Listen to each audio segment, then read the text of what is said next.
Welcome to the Marble Sports Worldwide Podcast, where we discuss your favorite marble sports. We bring you in-depth analysis of each event across many different marble sports competitions. Catch all the information and drama you want to hear about your favorite players, teams, events, and more right here on the MSW Podcast.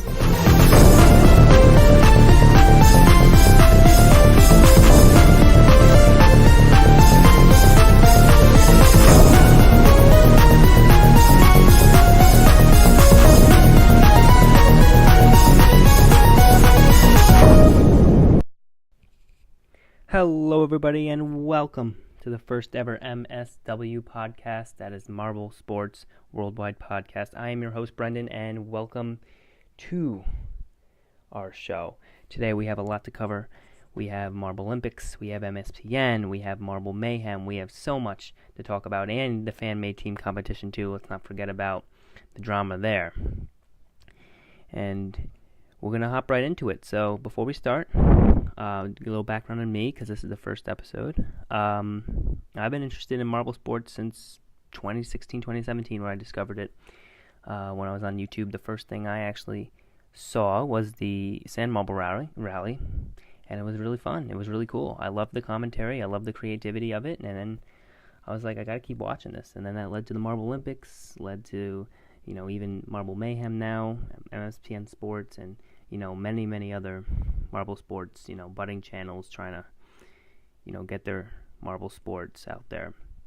And now I have this podcast, and we talk anything marble sports. We will talk Marblelympics. We will talk Marble Mayhem. We will talk M Games when the MSPN releases that. And we will talk any other marble sports that you guys want to hear about. If you want to hear about it, just let me know and we will discuss it. So today we're going to start with the Marblelympics qualifiers, and those qualifiers were really, really interesting. We had two new teams this year. We had the Green Ducks and we had the Indigo Stars, both very, very good teams, and it was nice to see them finally get out there and compete. And they had been doing many regional competitions, many national competitions, just winning over and over again, and they proved themselves multiple times through those different competitions, and now they were finally given the chance to do the Marblelympics. And you know what? They jumped at the chance, and I'll tell you what, they really, really impressed me and many other marble fans. Being the Green Ducks, great performance, placing 4th overall in the qualifiers, and the Indigo Stars placing 6th overall in the qualifiers. Really good work from the both of them. And to break down how they did, we can start with the Green Ducks here and how they did in the funnel spin. And it was incredible how they just came right off the bat, and they were competing at the top. I mean, they looked like they belong in the Marblelympics.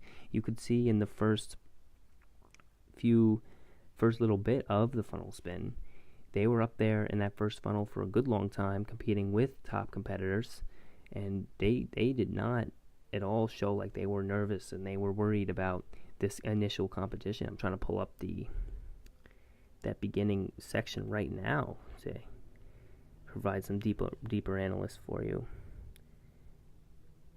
I think they were the first. Yeah, they were the first heat, and they got off to a great start up there. Right, here's the start. So they were. God, this is annoying. So we're just going to have silence now while I try to figure this out. Oh, okay, here we go.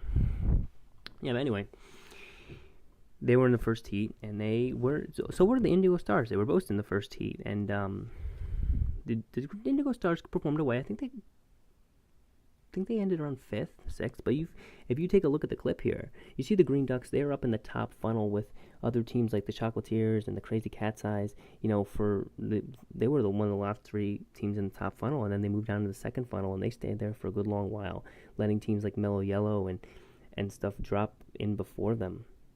And they had good stamina through these funnels. They took each funnel as a new chance to gain more stamina, and they did use it very well.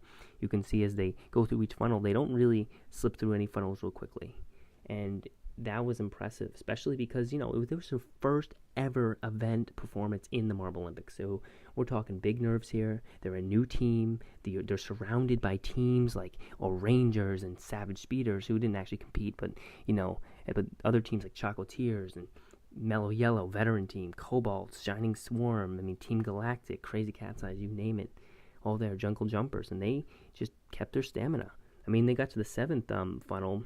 They hit the Jungle Jumpers out of the way to get their they can keep their spot, which is really impressive. And even in the last funnel, they were knocking well into, I think that's the Chocolatiers they were knocking into to try to maintain their spot, and they were able to pull out a very, very nice third place, which is really impressive. The Indigo Stars pulled out a decent placement. They had fifth as well, and just to see these new teams kind of get out there at first and just really destroy the competition was just very impressive.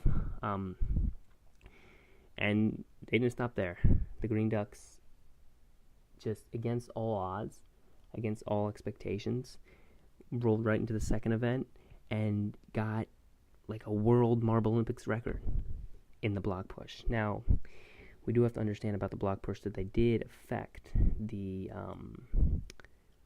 way they did the block push, as they made the blocks lighter, so they're easier to push.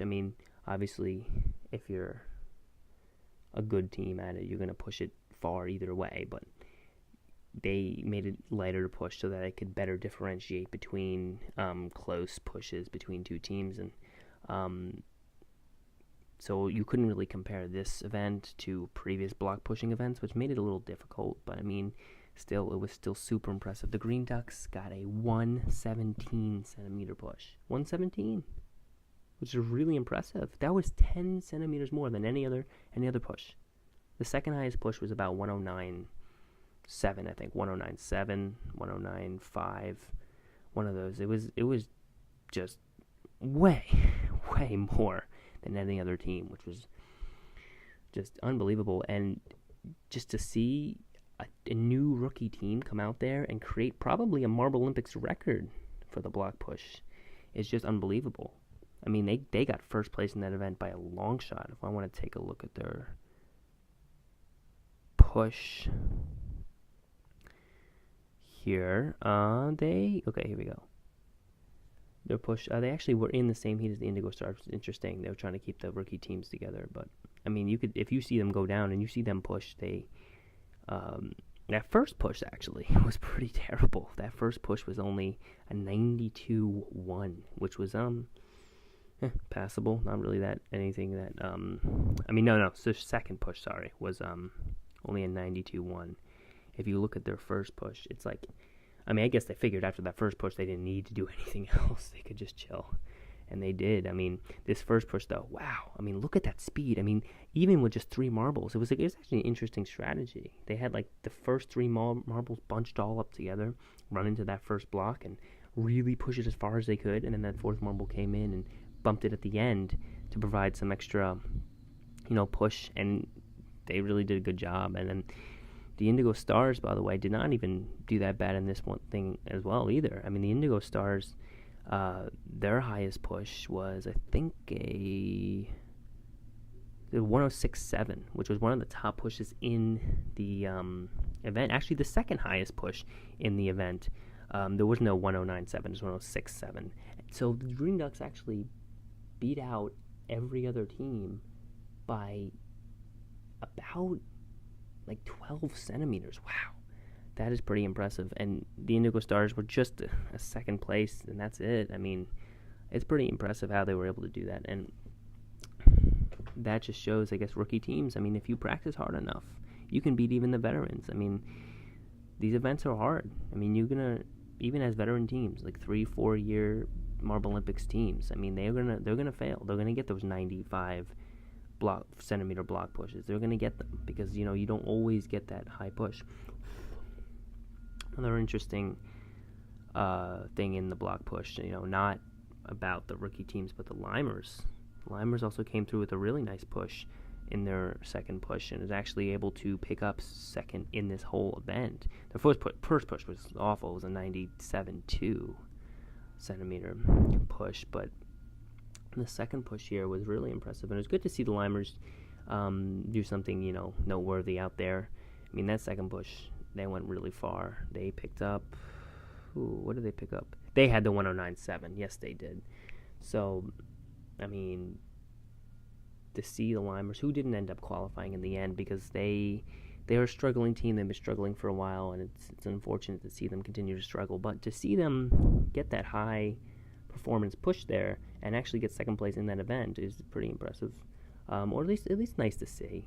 Nice to see that from a team that's always had some struggles, and in the Marblelympics over many years, they haven't really ever had a super high placement, and overall, I mean, they've had a couple events I think they got first or second in, but just to see them finally come around with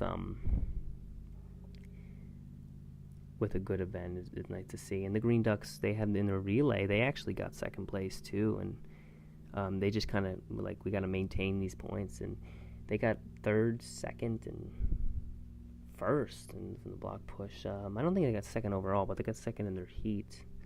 And I mean, they went into that last event and unexpectedly got that last place that you may remember in that water event. But you know what? I mean, you could sit here and you could criticize the Green Ducks for that last place. You could be like, oh my God, the Green Ducks. I mean, the rookie team. I know they're supposed to be good. Why? How you can get last place overall in the water event? Well, then, and you could look at it negatively like that, or you could realize that they got last place in the water event and still got fourth place overall in the qualifiers because of how good they did in the other events. I mean, what I see from them is great, abilities in certain events. Obviously, they practice them more, and specialization maybe, or maybe they were like, okay, we know block pushing is real popular, let's practice that. We know funnel spin is real popular, let's practice that, so that we can win those events. And then should there be another event we have difficulty in, maybe our placement in those is going to bring us up. And it did. It worked for them. The other new team, the Indigo Stars, kind of had a different approach. Seemingly, they weren't really more, specialized in events. They were kind of more consistent the whole time. They had actually a first place in their heat in the underwater race, which was impressive. But I mean, just overall, they kind of maintained a nice consistency over all the events that they participated in, which was nice. And they consistently did pretty well. They were medium high. They got good heat times in the relay race and in the water events. They had a decent block push. They had that 106.7, which was decent. And their funnel spin was fifth. They just maintained their spot, and they're like, okay, we're going to slide right in here to these Marblelympics. But still, I mean, with both teams, whether it be consistency or specialization and all these records that the Green Ducks were able to set, either way, I mean, both of these teams, just very impressive. I mean, there were, I believe, 20 teams in the qualifying rounds, and there were only 12 spots open, and they got fourth and sixth. So they not only qualified, but they got in the top half of the available qualifying positions, which was really impressive from rookie teams. I mean, the Hazers last year, if you want to remember them as a rookie team last year, also performed really well. I don't think they performed that well, but I know they performed pretty well. And they did qualify this year too, so good for them. But, I mean, just to see the skill of these. I mean, Green Ducks were already qualified by the end of the third event. They were like, no matter what happens, we're qualified. Which means that they guess they chilled on the last event. They weren't really worried about it.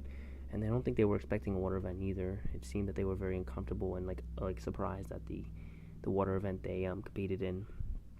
But I mean, they already qualified, so there's no way they couldn't be qualified after the third event, and that's just crazy. Other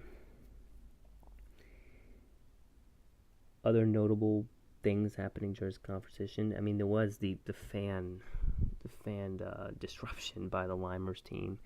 I mean, again, yeah, you can't do that. You can't just disrupt the field like that, but it is understandable. I mean, I can see why the Limers fans would do this. Limers have struggled for a long time. Limers, again, were struggling in this event. I mean, they threw things on the court, the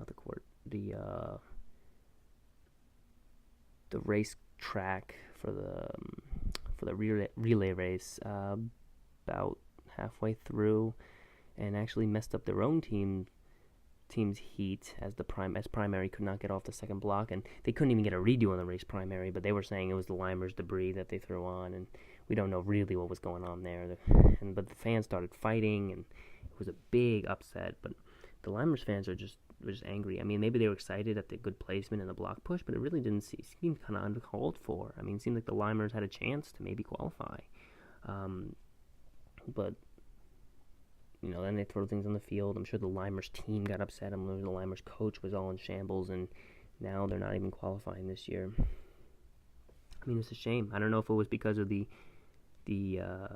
emotional effect of the disruption situation or just the Limers not being able to pull through on the other events, but it was interesting to see why they would do that. I would like to hear from one of the Limers fans, if I could, about why they might have done that. I mean, it didn't seem called for.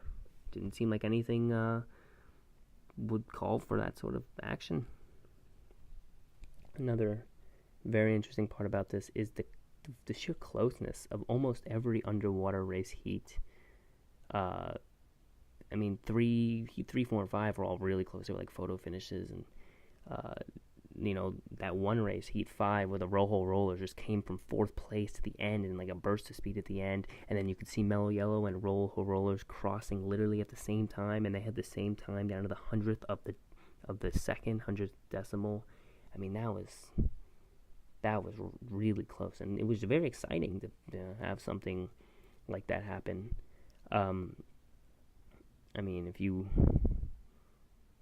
watching, obviously most people will be overexcited about the rookie team's performance, but should you not care about those, well, there's Marblelympics qualifiers were still very exciting even without the rookie teams showing their skill. I mean, there was photo finishes in both of the events, the relay and the underwater race, as well as amazing record-setting block pushes and amazing stamina and frontal spin, and the crazy cat's eyes having that really long spin at the end, just kind of showboating. That was really funny as well.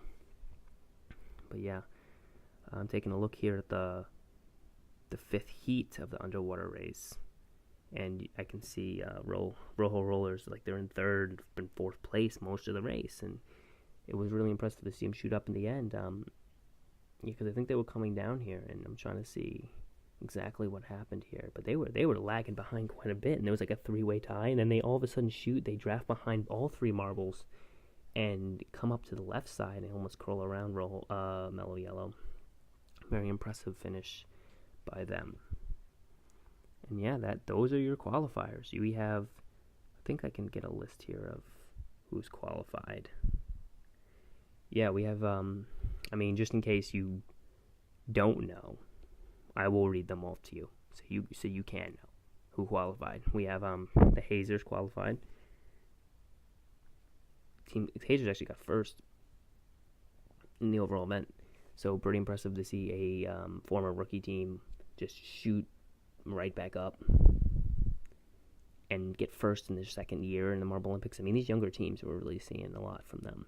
Hazers qualified, Team Galactic qualified, and Team Galactic, I mean, all I gotta say about them is, I mean, it's hard to say good or bad things because they qualify like every year and they compete every year, but they never get anything high placed. I mean, I think maybe every once in a while they'll place high in an event, but they always seem to sit between that 6th and 12th spot in the standings of the Marblelympics. And I hope that this year we see more, more high placements from them. They did get second in the qualifiers, so it's promising. But we'd have to wait and see. I think they have it in them. I think they have it.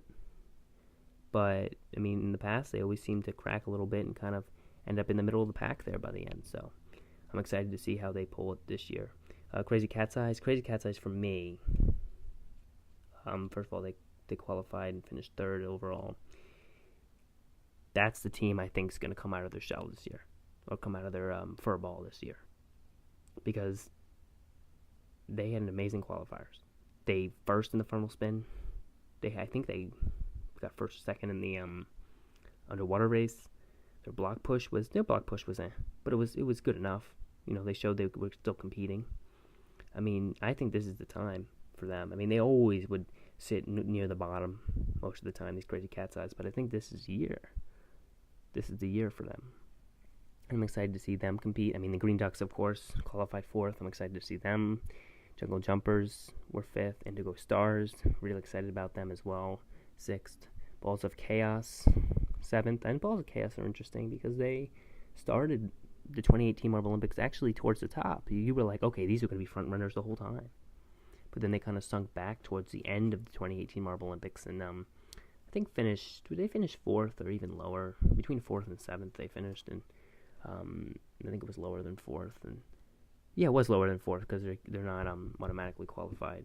So it was like, I think it was like between 6th and 7th, and just to see them, I mean, they were at the top. They were at the top for the first, like, seemingly half of the 2018 Marblelympics and then dropped down. But it's good to see them qualify again. I think they have a lot of potential and a lot of energy. I like to see them race. I like to see them compete. Raspberry Racers qualified. Good for them. Not a team I give too much attention to. I think they have something in them. I'd like to see them really do something towards the top, and then I'll address them. Thunderbolts, they qualified too, which is good to see. I hope they do show a lot more this year. I remember first Marblelympics 3 years ago, 2016. They did compete towards the top for most of the time, but they haven't done anything really special at all since then. So I'm excited to see how they do. Pinkies, Mellow Yellow, 10th and 11th qualifiers. Veteran teams, you expect them to qualify. I mean, those fans come out there and they sit there and they're like, I know they're qualifying. I mean, after that, who knows what's going to happen? I mean, it's the Marblelympics. These are top teams. These top 16 teams are the best in the world. So even getting 16th place in the standings of the Marblelympics is, you made it to the Marblelympics, and that's really impressive if your team can do that. So, I mean, I don't know how the Pinkies and Mellow Yellow are going to do. They're veterans, so they're going to do something. Hopefully, they'll do something good. I mean, Mellow Yellow did have a first place in one of the events. It was good to see that, but we'll have to see. I mean, Chocolatiers qualified 12th, always a fan favorite team. Chocolate is popular, and hopefully they do good this year. I don't hear much from them. Again, similar to Raspberry Racers, I'd like to see more from them, and then I talk about them more. It's an upset to see Limers. They were only one spot away from qualifying. They were 13th, and I'm sure those Limers fans were really upset. I mean, some of them probably sat back and were like, oh man, you think we could have won this had we not thrown all the debris on the field and caused that upset? But, I mean,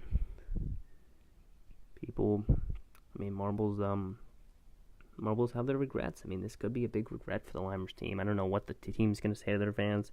I don't know what the fans have to say. I'd like to hear from one of them, or even a few of them, or even the team. I mean, that would be really nice to hear from them. But, I mean, just still, what a totally unexpected thing. I mean, they won. They, got second in the block push. And then all of a sudden, they're throwing debris all over the field. I mean, before they even raced, so they didn't even see themselves do anything bad yet. They were actually coming off a good victory. They were like, oh, maybe we're going to qualify. And then debris on the field, I don't know what happened there. I have no idea what happened there. But then, Team Momo did not qualify as well. Rojo Rollers did not. They had that first place, but it did bad through the rest of the thing. Cobalts did not. Jawbreakers did not. Snowballs did not, which is surprising because Snowballs ran at the top last year. I think they were fifth or sixth finish. So not bad. Shining Swarm did not. Team Primary did not. So, I mean, both of the teams, Primary and MoMA, that had joined together last year to compete together. Very, very good story. Their story, how they came together. Team Primary, I don't think was qualified last year either, but they came and get together with Momo to get through the rest of the 2018 Marblelympics. They come back this year. They got last place in the qualifiers. Momo, 14th place in the qualifiers. And we're not going to see either of them this year. Momo and Limers, I mean, they were only 1 or 2 spots away. So, I mean, you still see that they're a good team. They're veteran teams. They're popular teams. But they didn't qualify. And fans come here expecting those two to qualify. Because they have big fan bases. I mean, they have just a lot of popularity. And when fans sit down, they're like, okay, we're expecting to qualify. And then after that, well, then we face the top 16 in the world for competing. But before that, I mean, these fans are in outrage right now. I mean, Team Momo doesn't seem to be as upset as the Limers. But, I mean, the Limers, we got to keep an eye on their fans. I don't know if they're going to be trying to come into the real Marblelympics and cause disruptions, but, especially after this performance, I would be upset, too. If I was I am somewhat of a Limers fan. They're one of my top teams, but if I was a really diehard Limers fan where I go into the, sat in the section for the Limers and things like that, and were a really big fan, and then I saw my veteran team, who's been there for like 2-3 years now, just lose out, I would be very upset. So, I understand what they're doing. It's still wrong. You can't throw things in the field. You can't get upset. You can't start fights with other fan bases. But it's good to, it would be good to see the Limers in the Marblelympics this year. Unfortunately, it's not the case. Anyway, moving on to the FanMade competition. Big news in the FanMade competition. We are now down to the final voting round. Big news, and a little bit of upset in the FanMade competition. Now, the FanMade competition has had a lot of drama. Just going to lay that out there right now. There's been a lot of drama. There's been teams that have upset other teams. There's been people that have upset other people. There's been marbles that have upset other marbles. I'm not gonna say that the FanMade team was a easy journey at all. But teams kept it together. There were no teams that really had a big problem. There were, upsettingly, a couple teams that dropped out because of what other people said. Like, for example, I was talking to the Monarchs, and I was like, "Oh, why did you guys drop out?" Because they had dropped out, and they seemed like they were going to run at the top. They had a good logo. They had a good idea, a great idea, actually. The gold marbles, the king, the royal themed marbles was a good idea. And I was like, "Why'd you guys drop out?" Because I actually didn't hear about it. And apparently, someone commented on one of their posts, and it's like, "Oh, I agree with Gel's post saying not to vote for you," and something like that. And I was like, "Are you kidding? Wow." I'm pretty sure Gel didn't post anything on that. I didn't see anything about that. And I think a couple other teams got comments like that. But it's just the fact that they were pushed to drop out because of the actions of other players is just really, that's a little upsetting. Obviously this is the first year of the FanMade contest. We got to cut some of the runners of the contest, the JMRC. We got to cut them a break because they don't know how to, being the first year they're doing it, there's going to be some bumps in the road of dealing with the people and the teams and the rules. But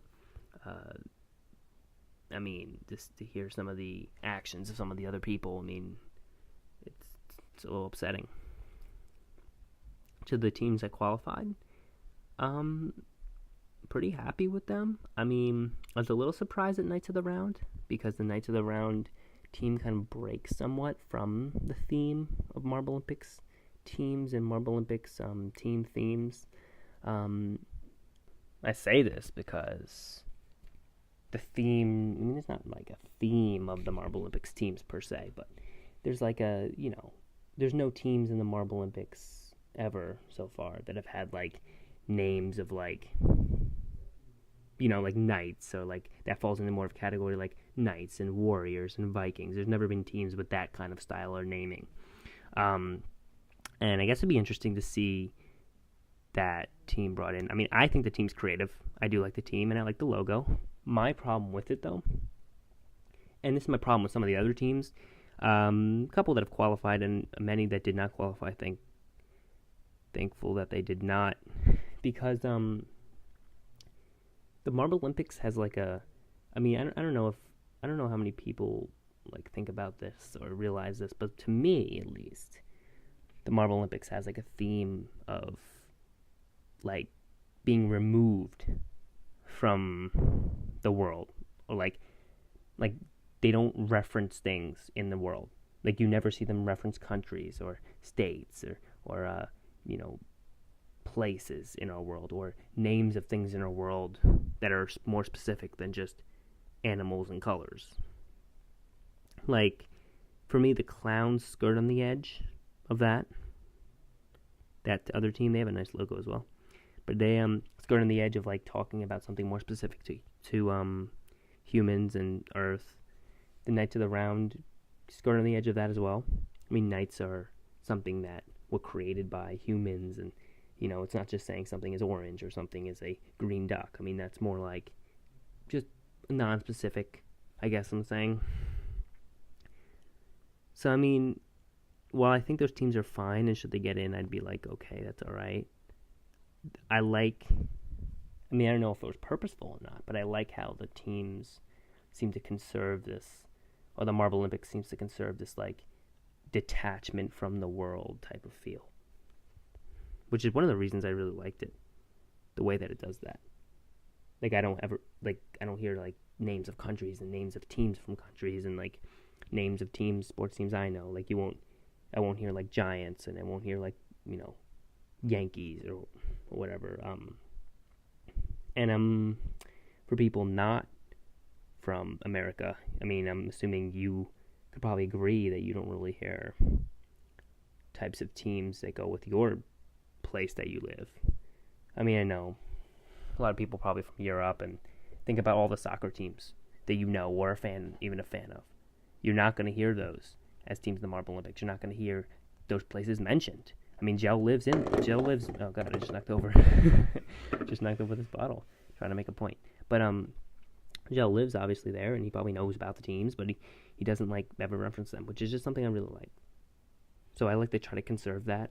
I would like to in this fan-made competition, and I want all of a sudden there to be like Vikings marbles running through and things like that, and just that make it more, I don't know, world-like and like sports teamy. Like, I mean, it is a sports, but it's like, I don't know how to describe it. It's like, if you go to like, like baseball, if soccer, and you ever go to like a tournament for those kind of sports, you get tons of team names that are like, Vikings and Knights and, like volcanoes or eruption or whatever. But it's like, try to stay away from those team names, I guess is all I'm saying. Like, keep it more like real, like Blazing Balls. I'm chill with that. Bitter Blues, I think, is a great name, and they have a decent logo. But I think they're a great name. Hornets is fine. That's good. Because that's like generic. That Hornets exist. Yes, they do. But it's not like I'm being specific. Like, Clowns is getting more to like Humans and Knights of the Round. Like I said before. They're still good teams. They skirt on the edge enough, and they're fine. But it's just a point I'm making. Red Pandas, to me, is good. Turtle Sliders, to me, I don't really like the name. The logo's nice. Turtle Sliders, like sliders, I don't understand that. I think it was kind of just created but unknown. Woodland Foxes, similar. I don't like Woodland, but I love their logo. I mean, if you just take a look at their logo, it's like a campfire, but the tail of the fox is the fire, which is just so cool. And it took me a while to notice that, but when I did, I was like, whoa. But I don't really like the name Woodland Foxes. This doesn't like flow as much, I guess. Hornets probably have the best logo. That professional look to the Hornet is nice. But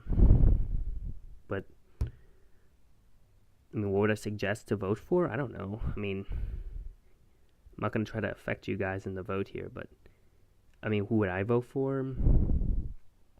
I mean, I love the Woodland Foxes, love the Red Pandas, love the Hornets. I like the Blazing Balls, and I like the Bitter Blues. I'm just saying what I like. Not going to affect how you vote, but I will say what I like. And first of all, if you don't know what I'm talking about, go to the Marblelympics Reddit page, and you'll see posts on the voting, the fan-made competition. You can go to marblsports.com, where they have all the teams and their logos listed. There was a whole competition, started from like 21. Actually, to throw a little background out there, started with 32 teams. By the time all the submissions were done, 32 teams. 4 in like a day dropped out because either they didn't want to put the work in, or they didn't know how to put the work in, or their teams were just terrible. So they were gone. So it was down to 28. Then between when the voting started for round 1 and the 28 teams, it went down to 21. Monarchs left because of the drama, like I said before. Gold Standard left. because I forgot what did they leave? Someone said something to them as well, I think. It might have. Ooh, it might have been the gold standard that I got in the comment about Gel saying don't. Yeah, it was gold standard. Sorry, guys. So, I mean, I know it's, I don't know, like 10 minutes after I said this, but it was the gold standard who got the message, and I think the Monarchs just left because they were sick of the drama in general. And then the gold standard got a comment saying like, "Oh, Gel says don't vote for you," and then they just left. I mean, it's kind of unbelievable to me, like I said before, but I got the name wrong. A couple other teams dropped out. Aqua Queens dropped out. River Rapids were not allowed to compete because they were too much like the Oceanics. I can't remember the other teams that dropped out. I mean, there was a couple other ones. And then in the first vote, there were some teams that probably, not necessarily bad ideas, but they needed to work on their logo and their whole performance, their whole showing, and probably the 4 teams that stand out to me that should have made it or could have made the vote and did not would be Team Majesty, great idea. Purple Marbles, great idea. Telescopics, great logo, cool idea. The Sky Surfers had a really cool logo to me, and that seems like a cool team name. X Camo. Now there's a lot of I heard drama with X Camo. There was some not the most personable owner of a team, but the team idea, to me, the idea is great. A camo team, very cool. The name, okay, X Camo. I mean, there's some mystery to it.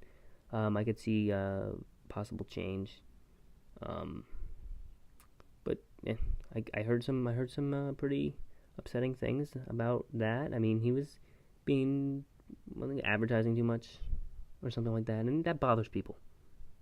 I mean, you can't blame him. If I saw the same message every day, I mean, vote me every 5 minutes, I'd be like, shut up. But I guess that's what he did. Nomads, to me, were a great team. Great logo, good idea, but didn't get in. And then Jupiter Jets, probably the last one I remember that's worth noting for me. Great team name. I would love a space-themed team to kind of rival the Team Galactic, but they probably could work on their logo just to give it more appeal. But that's hard. Like, there's logo ideas there, but to execute them properly is difficult. But they work on that. I think next year they could really win. And but I do like the team name. I do like the team idea. I mean, maybe keep the space theme. I don't know about Jets, but I like the space. I like Jupiter. I like the space theme. I'm a huge fan. I think I did vote them. Did I vote them? I think so. Yes, I did. Yes, I did vote them. But yeah, that's where we're sitting right now. I mean, now because of this FanMade competition, there is an A League. There's an those are the 16 teams that are going to compete in the Marblelympics you're going to see in April, and they're going to compete as normal, like nothing happened. I mean, to be honest, I don't know how much those teams even know of the FanMade competition. I think some of them do, and some of them just don't care. So you're good to see that. Then there's the B League, and the B League takes all the unqualified teams, like the 8 you saw there in the previous. When I was talking about the qualifiers, I think I listed most of the teams that didn't qualify. Those teams are going to be, those 8 will be in the B League. They call it Marble Showdown, and I'll get to that in a moment. But B League, 8 teams, and then 2 Huelino teams, Bumblebees and Mini Maniacs, and 2 FanMade teams. So the voting will narrow it down to 2 this week. Woodland Foxes, Red Pandas, Hornets, Blazing Balls. I mean, I'd love to see 2 of those 4. This is where I'm sitting right now. Turtle Sliders, change your name. Bitter Blues. There's something nice about them, man. There's something just cold about that team, man. I'm not opposed to that. But probably the only other thing I have to say about this is the name Marble Showdown. Don't like it. I don't. Probably, I'm not going to say the worst decision ever, but it was not a good decision. B League works fine. B League is clean. B League is professional. B League goes with the theme that the Marblelympics has given for years of being kind of like a non-commercialized, more like just an existing thing. I mean, Marble Showdown, now it sounds like, it's becoming all tournament-y, like, I don't know, it just makes it seem more like world-like. Like, that's like something I'd go to for soccer. Soccer Showdown, tournament, as opposed to being like a nice marble tournament, Marblelympics, B League. I like that. I like how it sounds. And maybe that explanation literally didn't make any sense to you, but didn't make a lot of sense to me, but it's a feel thing. The way I'm feeling about the Marblelympics is that it just feels like something that Marble Showdown doesn't work. Marble Showdown doesn't work. Teams that would be named Vikings or Knights to me don't work. I mean, it's just a feel thing. And other people probably would disagree. They'd be like, oh, well, you're just stupid. And I'm like, yeah, I probably am, but just the way I'm feeling about it. If you feel a similar way, tell me. And if you don't, tell me. I'd love to have other opinions on the show. We want to encourage as many different views as we can. Because here, I mean, the Marble Sports Worldwide Podcast, we want to get news out. We want to have discussion. We want to have analysis. We don't just want one person giving their sad opinion. But, well, it's just me. I'll give my opinion in there. If you agree, then, of course, great. But yeah. I mean, really, that's just a little way for me to say that we are inviting of other guests on the show. Obviously, if you have a connection in the Marblelympics, like if you're a FanMade team owner, if you're someone who watches a ton, or you want to be in the podcast, or if you're even, especially if you're a JMRC member, we'd love to have you talk on here. If you're a MSPN, which I'll get to in a moment, MSPN member, we'd love to have you talk on here, give your opinions on your respective marble sports. But I will work on that. I will work on getting guests on here for us to enjoy, for us to hear other opinions from. Anyway, that's the FanMade competition. That's the Marblelympics qualifiers. Obviously very excited for the Marblelympics coming out this April 19th is the first episode, I think, of the opening ceremonies, and I cannot wait to get into it. And now we're going to move on to MSPN, Marble Mayhem, and a little bit about the M Games.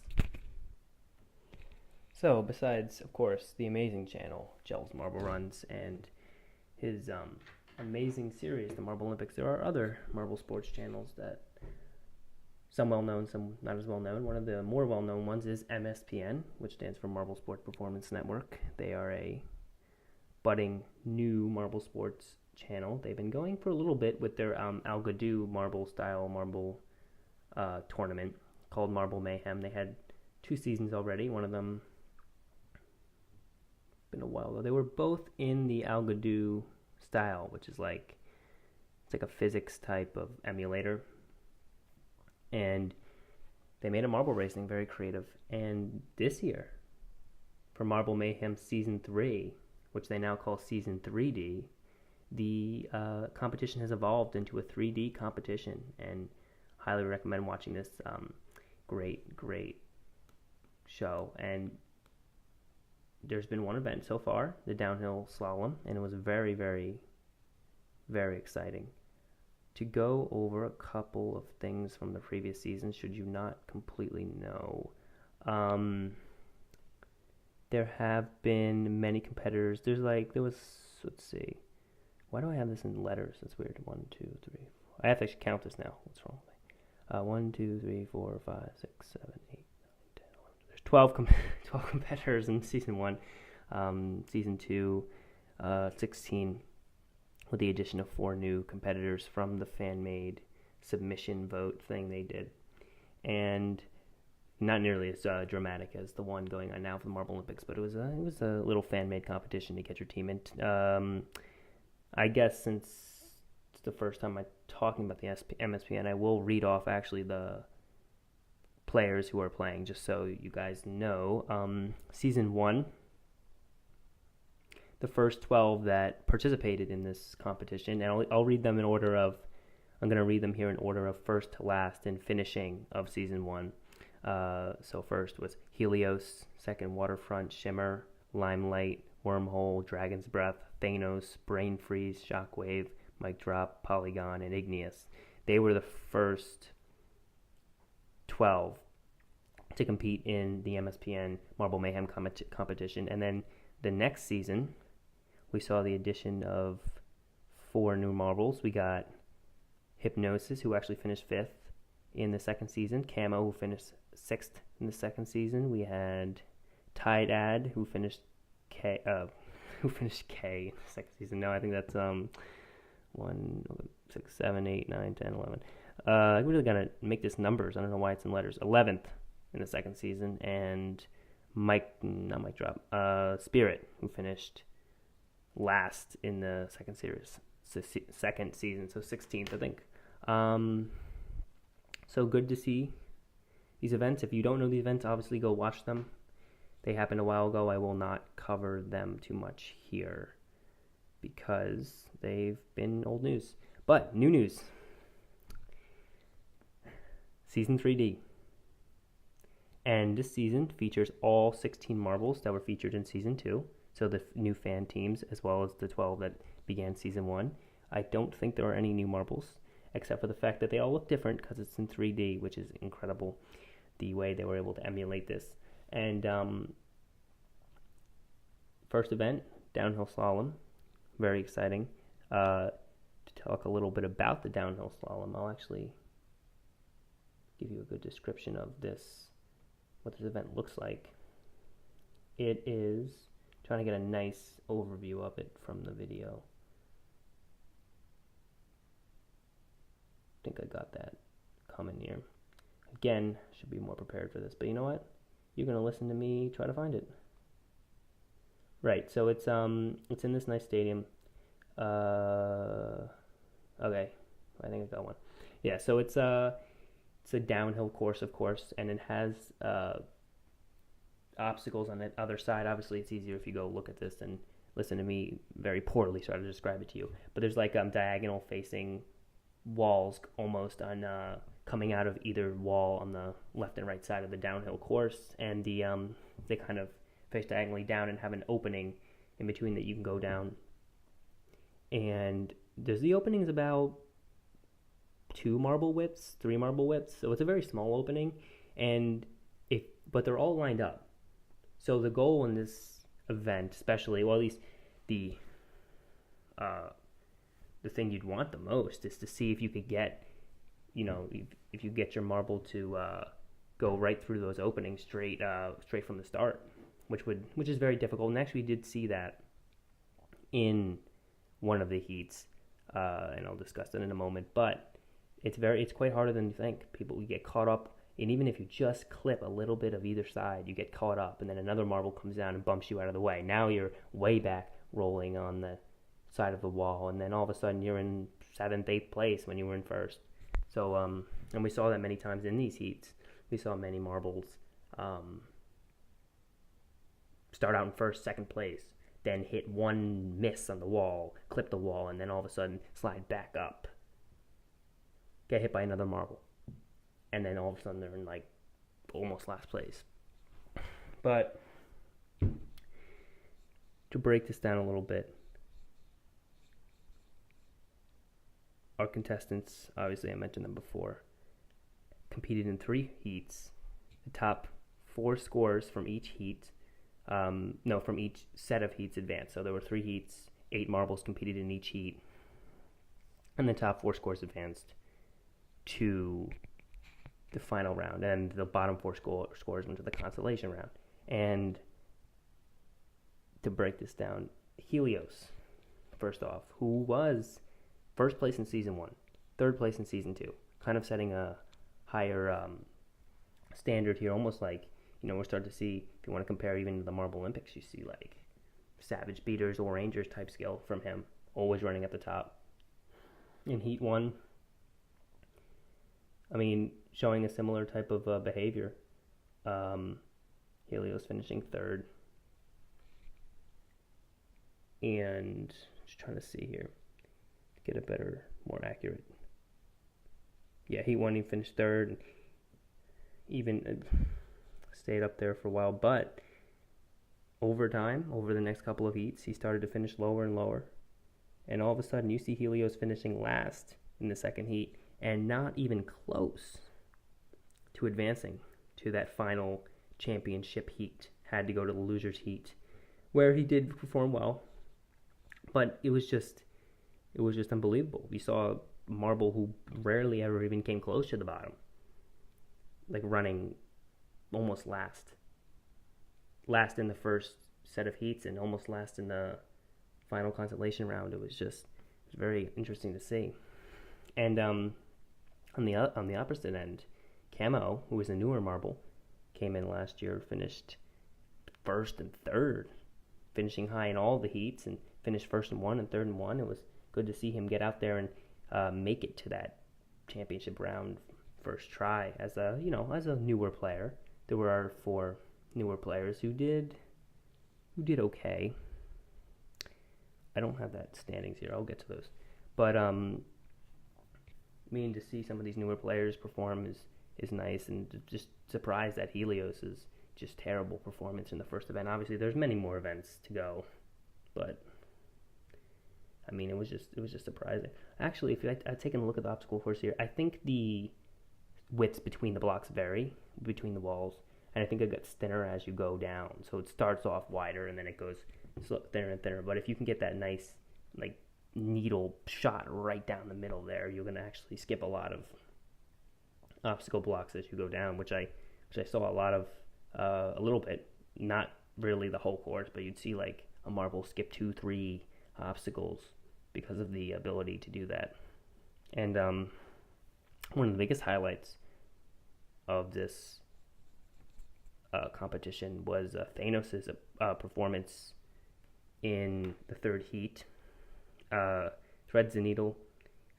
Last 3 obstacles, or in the last 4 obstacles, he skipped 3 of them and went right through the center, and ended up right at that last obstacle before any of the Marbles were even past their like 4th one, and it was just very impressive to see that. And he took first place in that, and eventually took first place in his initial heat. I don't remember where he took in the final. I'll get to that as well. Helios, by the way, 6th place in the constellation round, so overall 14th place in the final analysis of the event, which was just a big upset probably for many Helios fans, for Helios himself to be so good and then have such a downfall. And I mean, I would hope he's going to go practice. I hope he's going to go, redo his mindset, formulate his mindset about competing, because, I mean, everyone has their days, but this is real tournament time. This is real tournament time. You have to have your days before that. You have to have your days in practice. And I mean, just such a top competitor to have such a downfall. I mean, just, it's unfortunate. And talk about the final championship heat here. I mean, Limelight is able to get out to a good lead, winning first, and actually Camo wins the second heat with a good move in the second heat. He kind of shoots out in front of the other Marbles. He's like, he was hanging back in 3rd and 4th, but then he goes through a couple of the obstacles like straight through, like threads the needle there, and actually hits into God, come on, let's speak normally. All right, so hits into the wall on one of them, like clips off of it, but did not let them stop him. He bounced off the wall on the side and very expertly positioned himself at that bounce to get right into the little opening to the finish line. And if you look at that final, right on heat 2 of the finals, you can see that it was very masterful performance. He then went on to not do well at all in the final heat, but I mean, that was a very masterful performance from a new player like that. Just off the wall, positioned himself, and went right into that final hole. Did not let that obstacle bump, like many Marbles would see, that obstacle bump, like, put him 2, 3, 4 places back even. So it was good to see that. Yeah, Thanos' run did not happen in the finals. It happened in that part I was talking about, where he went through like 4 obstacles in one shot. That happened in the normal rounds. In the finals, he finished. I think he finished upwards of third, fourth. Let me see here. He finished second, actually, even with his finals performance, which was decent. He had a couple second places, I think, in the finals, or like a second and a third, and then he had like a fourth. But he was able to get enough points. I mean, Limelight really took that finals there with that first place in the first event, and then kind of stayed up towards the top half of the finishers for the next couple events and heats. I mean, and he takes that first event, so it's good to see Limelight, who did not really perform that great in the first 2 seasons. He performed all right, but it's kind of middle of the pack. And then to see him come out here, obviously practiced in the downhill slalom and what he's to do with that, and to just come out and perform like that was really impressive. Mic drop we saw up there, fourth, which was good to see, because Mic drop was not the most impressive performances through his first 2 seasons, but obviously practiced maybe better in the 3 dimensions, Camo, even after his first place in the second heat, did not hold that. Actually dropped all the way back to 5th, which is not bad for a first event. But I mean, he had a first place in the heat, and we'd expect him to maintain even a higher place. But no, Dragon's Breath, our season's. No, he actually got 6th. Camo got 6th. Never mind. Even worse than I thought. Dragon's Breath, who held the season winner of season 2, also was up there at the top at 5th. And Thanos, as I said before, got 2nd. Obviously, usually a front runner. It's good to see him. I mean, Helios, 2 points. 2 points. That's it. In the consolation round, only got 2 points. I mean, Shockwave got 0 points. So, I mean, I guess he wasn't the worst. And Spirit only got 1. But 2 points from a veteran player who's really good. First in overall in the season 1, 3rd overall in the season 2, as I said before. And to come out here and get 2 points, 2 lousy points in the final standings at this first event. Obviously, something went on. Maybe something mental. Maybe, I don't know, maybe something even happened. Who knows? Someone should have an insider with him. I'd love to have Helios on here to discuss what was going on there. But who knows if that can happen. But wow, 2 points. That's it. I mean, some of these other players that we see often at the bottom, Polygon, Shimmer, players we don't often see towards the top.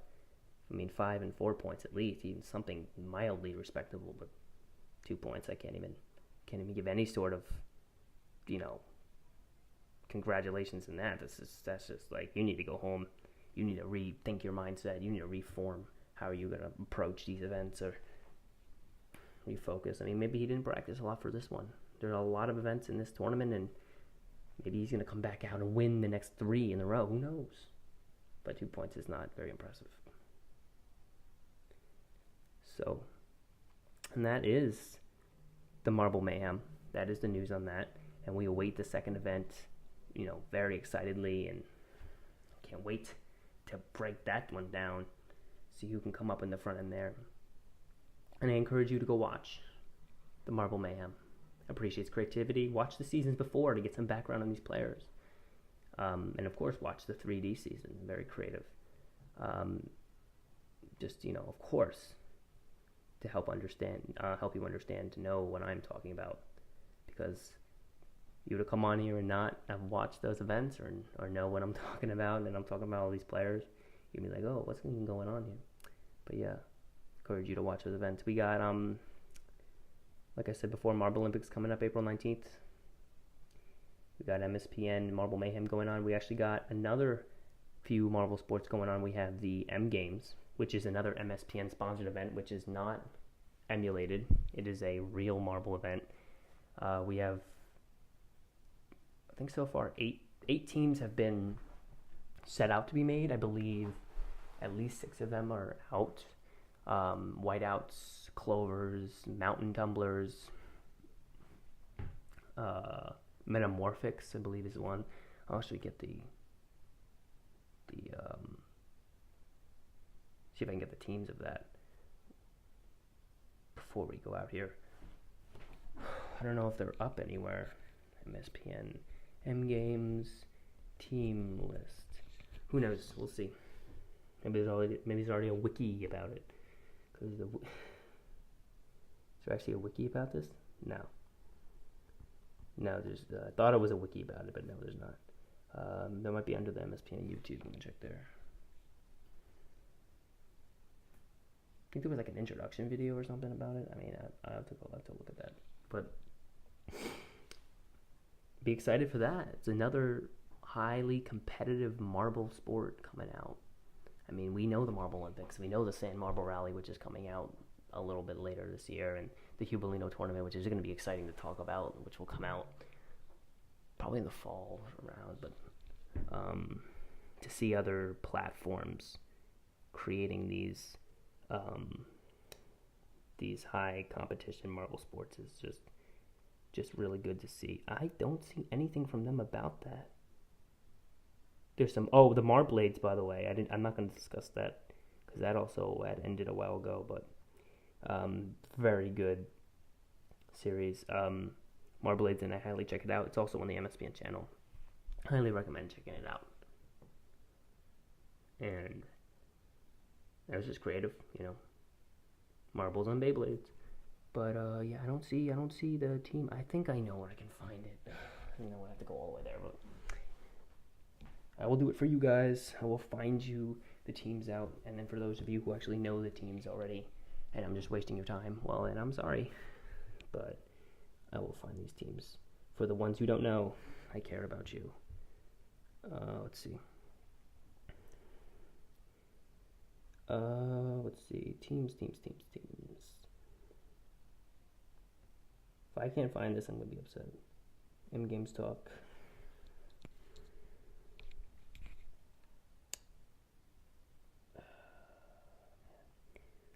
A lot of silent moments in this podcast as I try to search for your information that I didn't prepare. Whiteouts, mountain tumblers, metamorphics, clovers, like I had said. Also tridents and poison frogs. How could I forget about the poison frogs? That's very, very upsetting of me. I think that's it for now. We're waiting on the last two teams, the 8th and the 7th teams. So when those come out, obviously, we will be aware of them and discuss them. Who do I think is going to do well in the M Games? I don't know. I've never met these teams before. I know they're high-end teams. I know they've competed in a lot of competitions and won a lot of competitions. Obviously, if they're going to be competing in as high a tournament as the M Games, but I haven't really heard enough about them to tell you who I think is going to succeed. They're all good teams. We will be able to see who really has the edge over the course of the M Games, which is coming out soon. Be excited. M Games, Marble Mayhem, Marblelympics. Besides those three exciting marble sports events, I know there are others. There are some that don't wish to be discussed in the podcast because they feel like they're not as good as some of these other events, which, I totally understand that. I did let them know that we take each marble sport here seriously and as a sport that is, unique and not necessarily worse than any other, but people have their opinions on that. There are other marble sports that are excited to be talked about on here. There are a couple Marble Olympic style tournaments popping up in other YouTube channels, like Marbles for Autism is going to do one. The Lucky Titan, I think, is going to do one. And check those channels out. And should you guys want me to, I will discuss those on here as well. But that's the news for this week. I mean, obviously I could talk about the friendly round of the Marblelympics, which maybe I'll discuss next time, because it was an interesting round to see. These top competitors, top 4 already qualified Marblelympics teams going right at it there. So So it could be discussed next week. I think that's all that's been going on, and we're obviously excited for the events coming up and the FanMade team vote. That's going to be fun to see who are the top 2 teams from that. Still don't have any preferences yet, but I did list my general preferences before, but no like top 2 victory. Like I really want these 2. But yeah, I think we're about wrapped up for today. I will explain something quick. How we will do outros.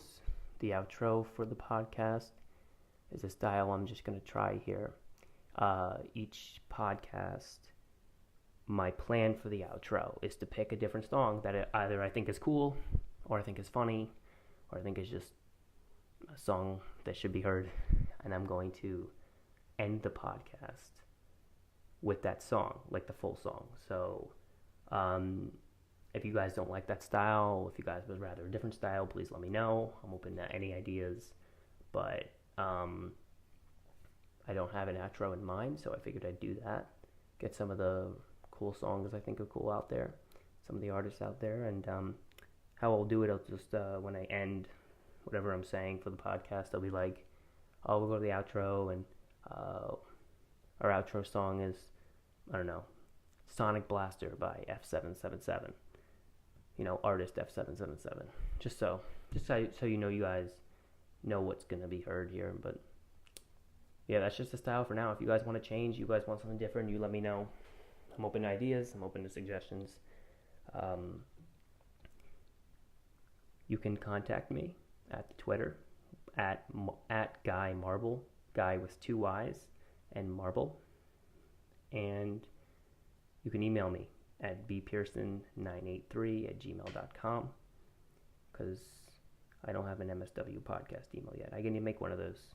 I will make one of those. But for now, bpearson983@gmail.com. That's BPEARSON983@gmail.com.